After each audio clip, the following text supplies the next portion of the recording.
confirm dia memang licin.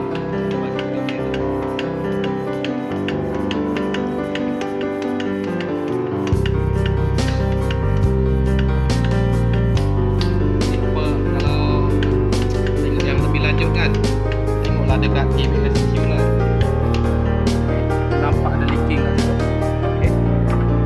Okey, pakai bawah tu leaking kat situ, dekat bawah tu tak boleh nampak lah, bawah tangan. Okey, part yang leaking tu kita dah nampak kat mana leaking dia. Okey, pipe ni dari sini ke sini, satu dan ni sini ke bawah. Okey, ini enjin BMW N53. Okey, kita akan buka dia punya pipe tu. Sebelum kita buka tu, kita ada satu lagi customer komplain, ada bunyi kat dalam enjin ni, kat depan ni ada bunyi. Okey, kita start enjin dia ni. Okey, bagi tahu mana bunyi tu datang dari mana. Okey, kita minyak lah.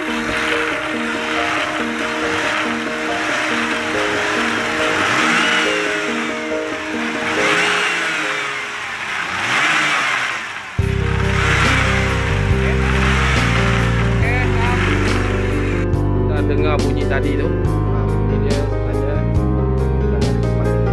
Dari depan ni. Ni depan ni. Benda ni yang bunyi. Spek dalam sudah mata.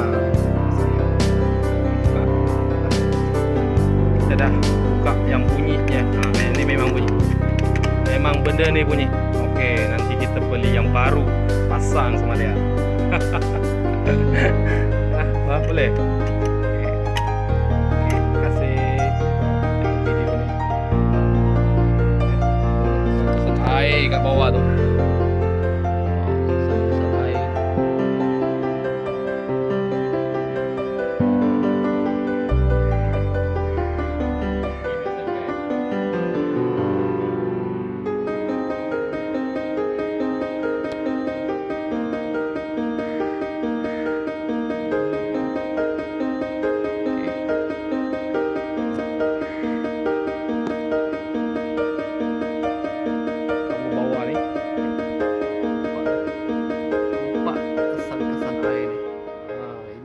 Pumpnya, electric water pump, dan ini tombol start dia.